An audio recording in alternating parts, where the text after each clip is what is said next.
Very good morning friends. तो आज हम फिर से आ गए हैं यहाँ पर एक और नई वीडियो लेकर। तो आपको याद होगा, आपने लास्ट वीडियो में हमने बात करी थी इन्वेस्टमेंट्स के बारे में, ऑप्शन फॉर इन्वेस्टमेंट, सेविंग क्यों करनी चाहिए, कहाँ करनी चाहिए, कौन सी ऑप्शंस हैं। इससे पहले अगर आपने मेरे चैनल को सब्सक्राइब नहीं किया है तो please hit the subscribe button, subscribe करिए सो दैट मेरी अगली सारी वीडियोज़ आपको टाइम टू टाइम मिलती रहे।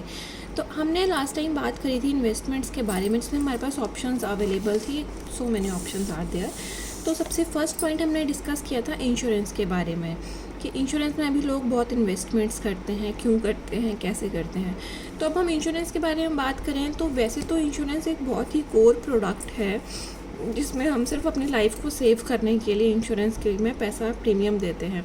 तो सबसे पहली चीज़ है, जो भी हम पैसा पे करते हैं इंश्योरेंस को, उस टर्म को हम प्रीमियम बोलते हैं। देखो, हमेशा इंश्योरेंस ना 3 टाइप्स की होती है।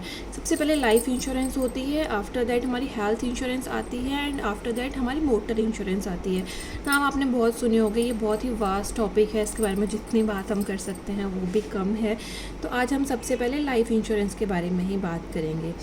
तो लाइफ इंश्योरेंस की जो कंपनीज़ होती हैं, there are so many companies, ICICI prudential life insurance, HDFC life insurance, Bajaj Allianz life insurance, government में बात करें that is LIC is there.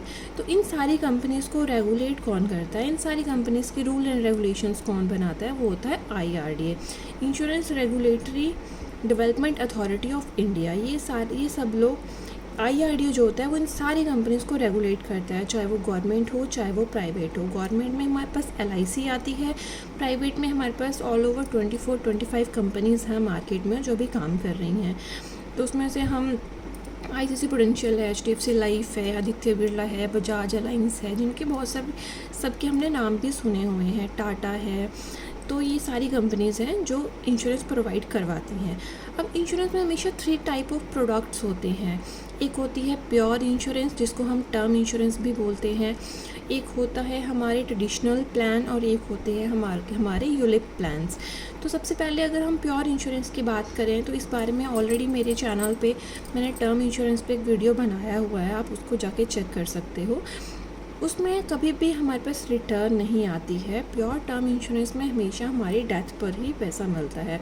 मतलब बेसिकली उसमें हम एक ह्यूमन लाइफ वैल्यू कैलकुलेट करते हैं, that is HLV of a person, मतलब financial value of a person calculate करके उसके बेसिस पे हम अपनी टर्म इंश्योरेंस करवाते हैं, और उसमें हमेशा हमारी डेथ पर ही हमारी फैमिली को पैसा मिलता है, सो दैट इन फ्यूचर अगर हम नहीं रहे तो हमारी जो इनकम सोर्स है, हमारी फैमिली का जो स्टैंडर्ड है इस टाइम पे, लिविंग स्टैंडर्ड है, उस पर कोई इफेक्ट ना पड़े। सो दैट हम अपना एक रिस्क ट्रांसफ़र कर देते हैं किसी भी कंपनी के ऊपर, और वो कंपनी बाद में क्लेम सेटलमेंट करती है। बट हमेशा हमें ये ध्यान रखना है कि जिस भी कंपनी से हम टर्म इंश्योरेंस लेते हैं या प्योर टर्म इंश्योरेंस लेते हैं, उस कंपनी का क्लेम सेटलमेंट रेशो क्या है। क्योंकि हम जिस पर्पज़ के लिए अपना टर्म इंश्योरेंस करवाते हैं, अगर कल को वो पर्पज़ बीट ना हो तो उसको करवाने का कोई बेनिफिट नहीं है। तो हमेशा हमें टर्म इंश्योरेंस करवाते हुए ये ध्यान में रखना है कि कंपनी की क्लेम सेटलमेंट रेशो कितनी है, कंपनी ने पहले कितने क्लेम सेटल किए हैं, कंपनी की सॉल्वेंसी रेशो कितनी है। There are so many terms in insurance जो हम यूज़ करते हैं, जिनके बारे में हम धीरे धीरे बात करेंगे। तो हम हमेशा इसमें हमने अभी बात करी कि इंश्योरेंस में हमेशा 3 टाइप ऑफ प्रोडक्ट्स होते हैं। प्योर इंश्योरेंस, जिसका वीडियो ऑलरेडी मेरे चैनल पर अवेलेबल है। कोई भी क्वेरी हो आप मुझे कमेंट बॉक्स में कमेंट कर सकते हो, आप मुझे इंस्टा पे फॉलो कर सकते हो, और मुझे कमेंट अपनी कोई भी क्वेरी आप मुझे मैसेज कर सकते हो। उसके बाद सेकंड हमारे पास आती है हेल्थ। उसके बाद हमारे पास इंश्योरेंस में सेकंड ऑप्शन आती है ट्रेडिशनल प्लान, और थर्ड ऑप्शन हमारे पास आती है यूलिप प्लान। तो अब हम बात करेंगे ट्रेडिशनल प्लान की। ट्रेडिशनल प्लान में क्या होता है, ट्रेडिशनल प्लान में हमेशा हमें FD की तरह पता होता है कि हमने कितना पैसा पे करना है, कितने टाइम में पे करना है, और हमें कितने टाइम के बाद पैसा मिलेगा। तो जो पैसा हम पे करते हैं उसको प्रीमियम बोलते हैं। हर साल हम प्रीमियम पे करते हैं, और जिस टाइम पे हमारा सारा पैसा हमें रिफ़ंड मिलता है उसको हम मैच्योरिटी अमाउंट बोलते हैं, लमसम मैच्योरिटी अमाउंट बोलते हैं। अब ट्रेडिशनल प्लान में हमेशा एक एज एलिजिबिलिटी होती है हर पर्सन की, जो 0 से लेकर मैक्सिमम 60 ईयर्स तक होती है। कुछ कंपनीज़ में 60 है, कुछ कंपनी में 55 है, कुछ कंपनीज़ में 65 भी है। और ये प्लान टू प्लान भी डिपेंड करती है कि हम कौन सा प्लान ऑप्ट कर रहे हैं, तो उसमें एलिजिबिलिटी डिफ़र कर जाती है। और सबसे बड़ी बात कि हम मेडिकली फ़िट हैं या नहीं, ये चीज़ भी हमेशा ध्यान में रखी जाती है। और हम एनुअली कितना प्रीमियम पे कर रहे हैं। अब फॉर एग्ज़ाम्पल कोई पर्सन 30 इयर्स का है, वो एनुअली 1 लाख का प्रीमियम पे कर रहा है, तो जो 1 लाख वो एवरी ईयर पे करेगा, फॉर वो 10 इयर्स तक भी पे कर सकता है, 12 इयर्स तक भी पे कर सकता है। ये लॉन्ग टर्म प्लान्स होते हैं। और बट हमें एफडी की तरह आज पता होता है कि आफ्टर 12 इयर्स या आफ्टर 15 इयर्स हमें कितना मैच्योरिटी अमाउंट्स में मिलना होता है।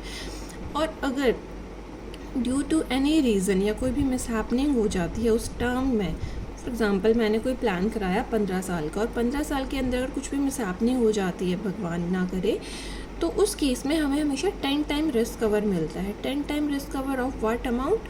First premium amount. For example मैं 1 लाख रुपीज़ एनुअली पे कर रही हूँ, फर्स्ट ईयर का मेरा 1 लाख का प्रीमियम था, तो इन केस ऑफ मिसहैपनिंग मेरी फैमिली को 10 लाख रुपीज़ मिलेंगे। तो इन प्लान्स में ऐसा होता है कि अगर प्लान पूरा कंटिन्यू रहता है तब भी हमें मैच्योरिटी अमाउंट मिलता है, और अगर बीच में कोई मिसहैपनिंग हो जाती है तो उस केस में हमें सम अश्योर्ड मिल जाता है या डेथ बेनिफिट मिल जाता है। डेथ बेनिफिट हमेशा वो बेनिफिट होते हैं जो किसी प्रपोजर की डेथ पे उसकी फैमिली को दिया जाता है।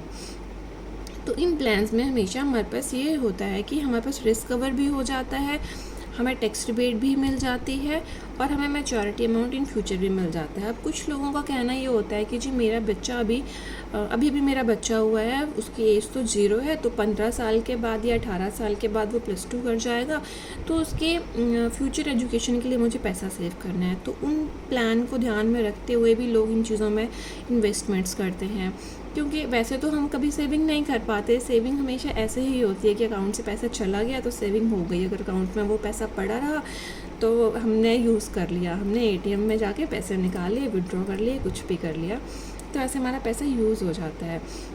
बट ट्रेडिशनल प्लान में भी हमेशा 2 टाइप ऑफ प्लान्स होते हैं। वन होते हैं पार्टिसिपेटिंग प्लान और second one is non participating plan. इनके बारे में हम नेक्स्ट वीडियो में बात करेंगे। तब तक के लिए मेरे चैनल को सब्सक्राइब करना मत भूलना, वीडियो को लाइक मत करना भूलना, और कोई भी क्वेरी हो तो मुझे कमेंट करना मत भूलना।